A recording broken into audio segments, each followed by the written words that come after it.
Thanks for joining me for another podcast episode of Discover the Joy, the Pretty Podcast. Joining me is Suzie Pollak Beckер, and we are here at the LJD Jewish Family and Community Services. This is a very special exhibit, especially for the month of April, and this is what we're going to talk about because it's a very introspective and what can be a very sad topic, the Holocaust, but there is some joy that you have found in some items that have been passed on through your family generations. Yeah. So, Suzie, first, tell me about what we're seeing behind us. This is you, and these are some items that are special to you and that do bring you joy when you see them. They're in your home? Yes, both of them reside in my home, and what you said is very true. The Holocaust is a definite terrifying moment in history. For someone like me, it's also the reason I exist today, the triumph, the tenacity of people who left us skeletons in pajamas. And so what we're looking at is things that were recovered from before they were buried and hidden before the Holocaust. And then when my grandfather came back, he got it back. And this prayer book, this Siddur, was from my other grandfather, who got this when he emigrated from Romania to Israel. And what's curious about it is that when I got it, I had never opened it before. I had seen it in my grandparents' home, and when I opened it, I noticed that it had his name written all over it. And like I remember again and again? Over and over, and on random pages, and the front cover and the back cover. And I remember asking, why did you put your name everywhere? And he said, because if it goes missing again, they'll know whose it was, referencing all of the belongings that had been taken and that were lost during the Holocaust. And there was a tiny little slip of tissue paper that, again, I had never opened it before. I felt like it was so special. These were such special items. And it's here on the prayer for the remembrance of souls. So it appears that my grandfather used it when he was reflecting on the souls that were lost. Similarly, the spice box was something that represented tradition, and after everything that they experienced, to come back and say, we're going to continue to live in our tradition and to pass along that tradition. Those items sit right next to my grandfather's photos today. So you said this is a spice box. Mm-hmm. How big is that we're talking about? Yeah, maybe about 6 to 8 inches. The top opens, the cabochon, ruby eyes, it pops open, and inside spices would be there for the prayer that you say at the end of the Sabbath. Okay. Where did he hide that? And when did he hide it? Was it when the threat was coming? It's very unclear exactly when. Both of my grandfathers had been married with children prior to the Nazis invading. And what's even more frightening is that in Romania, where they lived, it wasn't even the Nazis who turned on them. As soon as there was an opportunity, it was their own neighbors, it was their own communities that turned on them and turned them over to the Nazis. So his wife and children were murdered, and the home that he lived in was attached to lumber mills and forests that they owned, and somewhere on the land is where he hid it. And afterwards, the legend is that my grandfathers, both of them survived together.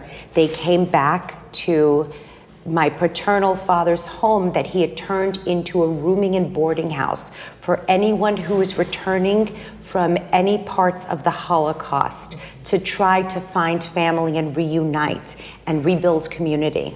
So even after he knew that his own family was murdered, his wife and children, he still wanted to help others reconnect with their families.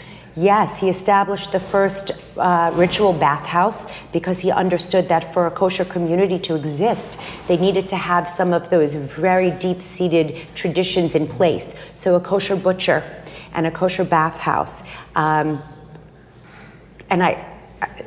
I'll be very honest with you, and I think this is the first time I'm saying it, I don't think that he ever recovered his faith the same way that he had from before, all of those experiences. And I don't believe he did it for himself exclusively. My grandmother used to say he did it because he knew that if there wasn't another person to get married, nobody would ever recover after that. There would be no more Jewish babies. Wow. So as much emotional trauma as he was dealing with, he still reached out and helped. And the fact that you, both sides of your family, both grandparents, both grandfathers, lost their families. Those stories, have they been passed down with detail? Like, do you feel that in your heart? Or is it difficult and you keep trying to look for connections because it's your grandparents? You know, sometimes it's a little removed because you weren't there. You know, so how do you take all of that in? That is such an excellent question. So there's this concept that we never thought about, the second generation or third generation survivors. What does that mean? My grandparents, all four of them, both my grandfathers were married with children, both my grandmothers were young women when they were taken to Auschwitz. So I grew up with tattoos on their arms, and it wasn't until middle school that I even knew there were grandparents who didn't have tattoo numbers. Every single child I grew up with was an immigrant family who had survived the Holocaust. My community was comprised of people from all over different parts of Eastern Europe who had survived the Holocaust, and some Sephardic and Arabic lands that they had been kicked out of. So predominantly, all the stories I heard about were Holocaust stories. All they talked about was Auschwitz stories. They would speak about these things as though it was matter of fact. I didn't know that this was unusual to have these experiences where people would defend each other, or they would be faced with adversity and still have hope. I thought I grew up with superheroes. And so growing up, I just wanted to connect with as many more people because I felt like I'm from New York City. You're from Brooklyn. I'm from Brooklyn. In fact, my daughter's name is Brooklyn. And so being a Jewish girl from Brooklyn, I thought that because I had met every kind of person there was in the world, from all over the world, everybody must have known about a Jewish person who had some Holocaust relative. I thought everybody knew. I didn't realize that this was an unusual story until 9th grade, the book Night by Elie Wiesel. While people were reading that as like required reading, it was in the first page, the first paragraph, that I realized that was my grandfather's town. That was the town that this grandfather came from, Saget, that he grew up with Elie Wiesel. And they had that story of going on the train. That was likely where his wife and children were taken to. And so I was constantly looking for more pieces of the puzzle, because once I left my enclave of Brooklyn, it was much more difficult to find people who had that same visceral understanding. And it's going to sound very unusual, but I felt like the conviction of knowing that there's no such thing as insurmountable odds, that you have to have hope, that it just was something that I felt very passionate about. Well, and it's interesting that you said you didn't realize until 9th grade that other people did not have the knowledge about the Holocaust. Do you find that same level of unknowing now? So back then as a kid, you're like, what do you mean you don't know about the Holocaust? How do you not know? Because that's what you grew up with and heard all those stories. Do you find that same level of not knowing now as an adult in a totally different, you're in Jacksonville, Florida. Do you find that still people don't know enough?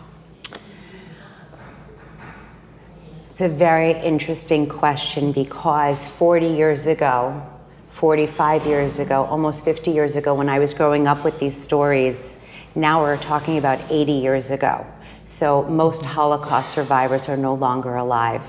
So the first-hand accountings are becoming less and less available. And my fear is that if we start redacting history, less and less people will continue to know about the facts of history. And so I don't think that people are looking for old wounds to reopen. I think they're more focused on present day concerns and opportunities. But I also know that history is a repeated cycle. And if you don't study history, then you're doomed to repeat it. So I know that people are aware of it. I think that the idea of the Holocaust, the idea of genocide, has been bastardized over the last several years in different ways. I think that we didn't focus enough attention on genocides that were happening around the world, in Bosnia, in Yugoslavia. There's not an isolated incident, but it does require us to be very clear that what this was, a systematic attempt to annihilate an entire race of people. It was 6 million Jews, but it was 13 million people. 7 million other people who were not Jewish. So when you say, do people know about the Holocaust? Do they know the extent of what the Holocaust is if they're only talking about 6 million? No. Do I think that the average American, the average Gen Xer, probably. My kids know. Do their friends know? Not since 5th grade when they had a required reading book. Well, let me ask you that. You do have children. You have a 12-year-old and a 10-year-old who's about to be 10. She's about to be 10. And you have these items in your home. You know, kids don't like lectures.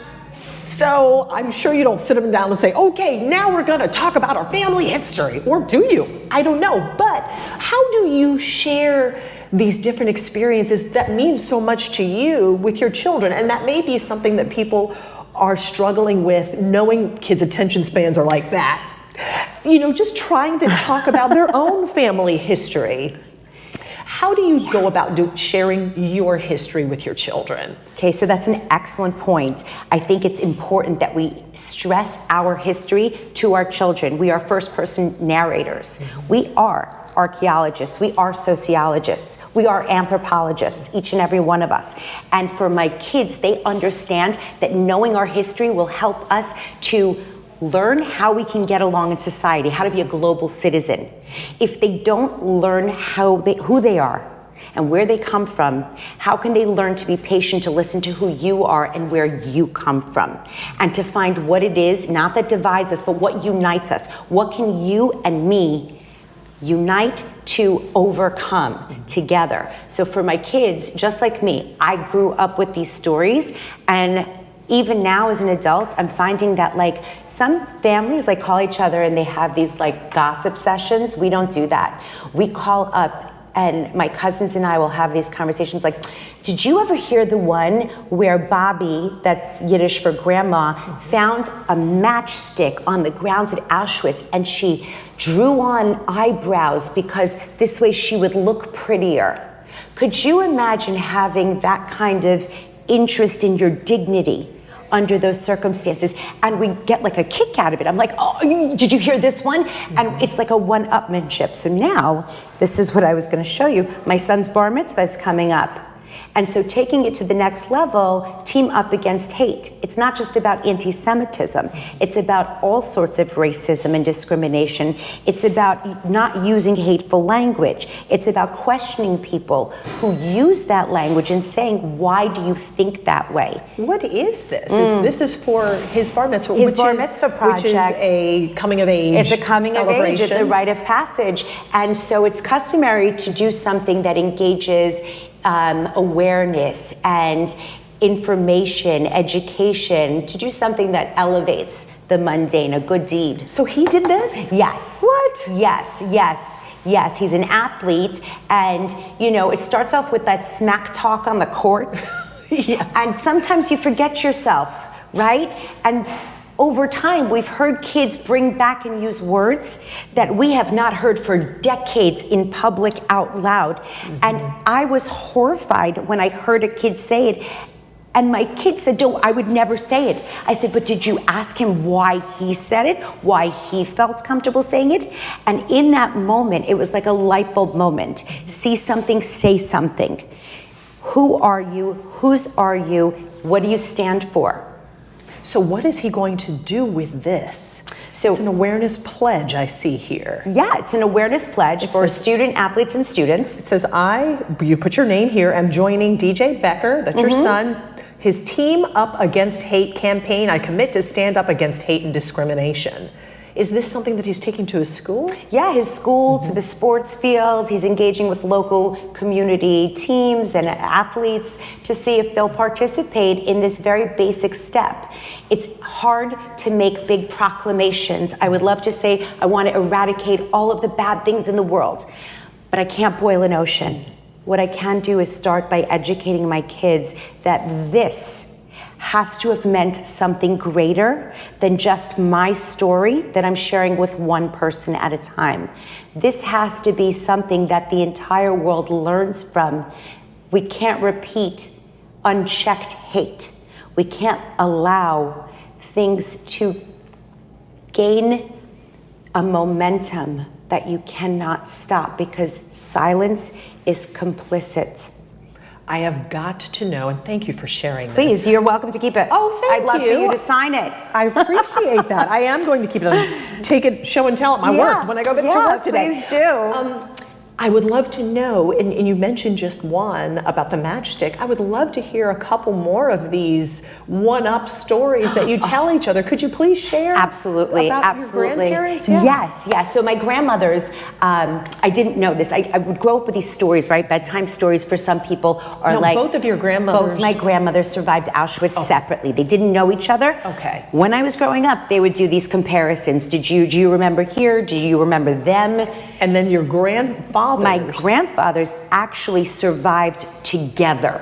Okay. So they knew each other before, and then they helped each other to survive after having been taken to the Russian labor to dig ditches, and then the Nazis to dig graves. And then who among them was killed? That was the...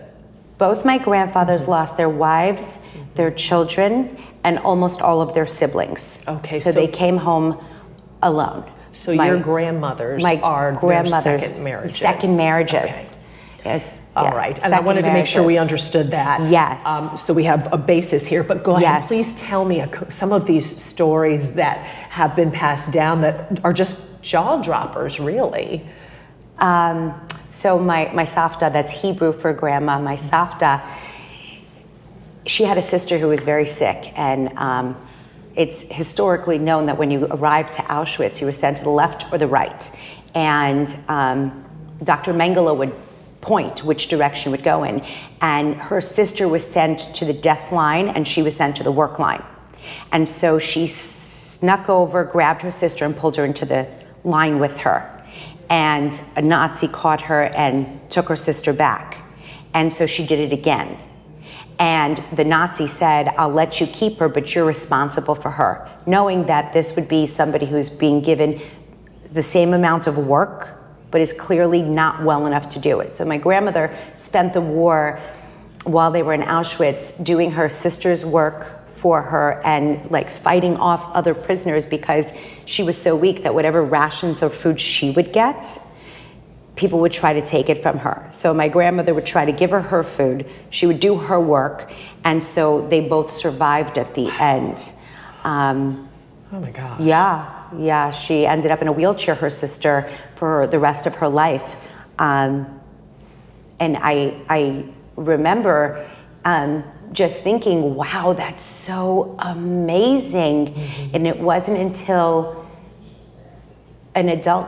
becoming an adult myself and thinking about all of those things that we do every day. And I sometimes will think like, I can't handle another minute. I'm so overwhelmed.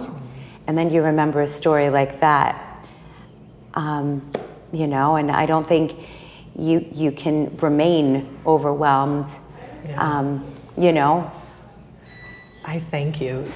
Just sharing your thoughts and your stories is very eye-opening and uplifting, and the fact that you can find little pieces of joy in such a horrific experience. I would love for you to show me what else is here, because there are other items that have been handed down by other families over the years that they have held on to and tell stories. Would you mind showing me around? Of course, I would love to. It'd be a privilege. Let's go this way. Okay, so Suzie, this display is called Histories in Hand, but this here, this is always here, this display. So tell us a little bit about this. Yes, fortunately, Jacksonville is house to the only Holocaust museum that is north of Miami, and the next closest one is in Atlanta, I believe. And Morris Bendit, a local Holocaust survivor, he created this gallery with the idea of commemorating unfathomable loss and an indomitable will to live. This is a picture of Morris. You can see the numbers on his arm with his grandkids. Now those numbers I see never again. Is that what his grandchild is writing on his arm? Yeah, with an expo marker. Gotcha. And over here is the very famous poem by Pastor Martin Niemöller. First they came for the communists, and I did not speak out about the importance of being an upstander, not a bystander. That's what that says. And you were telling me something about your travels around the world, and this reminded me, seeing the Jewish star. Tell me about your experience with seeing another symbol. So, a decade ago, I moved to Jacksonville, and I remember it was the first time I saw a real-life swastika flag that wasn't in a museum. I had visited Auschwitz. I had been on something called March of the Living, where you reenact that death march on the train tracks. And it was also the same time that I saw other symbols of hate, of prejudice, of division, and it was very surprising to me. It made me very aware of how much more important it was for me to be publicly and proudly Jewish. And again, I look at this visual image over here, and it shows all of these towns, and I'm familiar with these towns. The camps are camps that I visited, and these towns are towns that friends of mine, their grandparents survived and never were able to return back to. And so it was a while before those swastikas reappeared, and then about 3 years ago, during a very, very popular game, that Florida-Georgia football game, someone flew a swastika flag over the game, and I couldn't believe it. This was now 75 years after the liberation of Auschwitz, and people were repopularizing this concept in this city that I'm raising my kids in. It's still everywhere, you know? Yeah. It's interesting that, and sad that that's the case, but as we walk around, tell me what we're looking at here. These are actual items just like yours from that time. Yes. The Holocaust. These are, this is a certificate of identity that Irene Jaffe's parents got, and I've seen this, the original copy of it. I was there to see it. And over here, this yellow star, you could still see the thread. She's never removed the thread from where it was on her parents' coat. Where it was attached. It was attached to her parents' coat. Both her parents were puppeteers, and the way they survived the Holocaust was by secretly doing puppet shows, and the people that were hiding them pretended it was them that were the puppeteers doing the show. And so these are marionette puppets that are still in existence. And then, wow, this is a dollhouse. The dollhouse and the cradle. So this is my friend Jen, and her grandfather created these for her when she was a young child. And now it's a whole new generation. She played with it with her Cabbage Patch doll. Oh my goodness. And now her kids are playing with these same toys. That her you know? grandfather made. Exactly, and I remember with mine, I used to flip open and close the lid of that spice box, and now to see my kids do it, it reminds me that when I was little, I remember thinking like, this is so precious. I hope that nobody catches me touching it. And now I want my kids to touch it, because in my mind, the DNA of all of those generations has passed through this item, has passed through these items. And so now that same DNA, even though they're not here to hug my kids are here to hug those items and to recognize the significance. A lot of these are ritual objects that, again, I wonder, after such horrors attached to faith and tradition, that people really resonate with how much they want to hold on to it that much more. They're beautiful items, Yeah. my goodness. Molly over here, my friend, she still cooks with this spoon. It belonged to her grandmother, her Baba. That's grandmother in Yiddish. I called mine a Babi. Baba is her dialect. And her grandmother used to use that spoon, and that's how it's burned. She used it to hold the stove open to check if things were cooked properly. Morris, this is who this gallery was created through the vision of and with the actual labor of. And if you look at this bench that's behind you, Joy, the bench she built as well. Oh, wow. The bench. Yes. Because It's beautiful. Yes. And on the other side of it, you'll see that it commemorates his family. Wow. Yeah. This is absolutely amazing. And then we also see, this is a quote here. Yeah.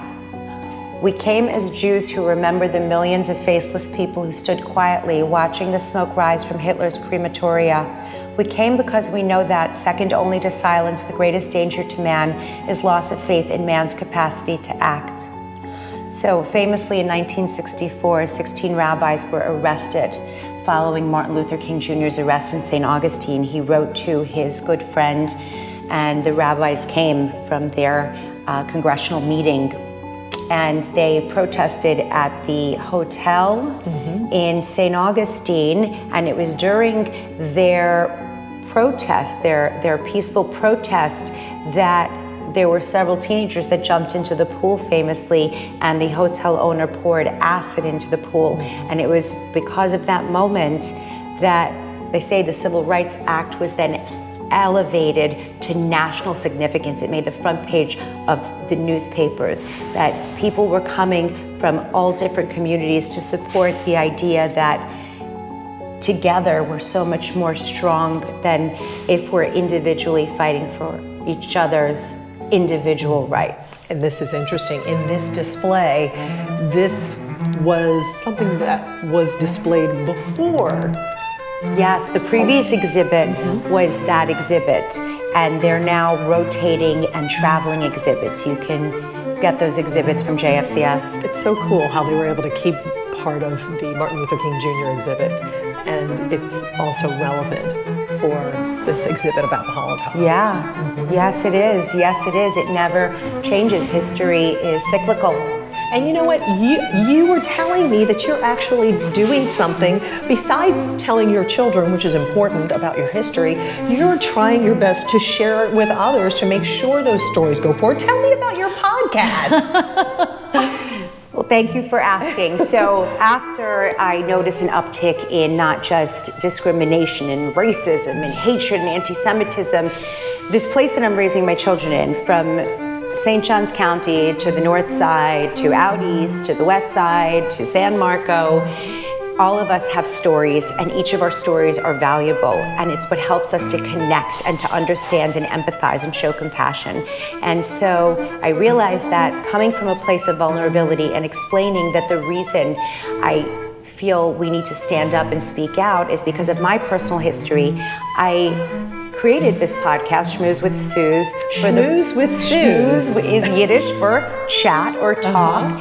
And I wanted to explore the stories of the thought leaders and stakeholders in our city who we think of as sometimes a business person, but we don't know what's the personal story that leads to the public impact. What makes somebody understand, empathize, and show compassion, or raise funding, or de-silo community, or engage in unification. These are hard tasks. These are huge processes. So giving everyone a chance to talk about where they came from and what we can do to support each other, and to also listen, not in judgment, but listen to understand. Suzie, thank you for your time, and thank you for sharing your heart. Thank you for elevating these tremendous stories here in the city that we live in.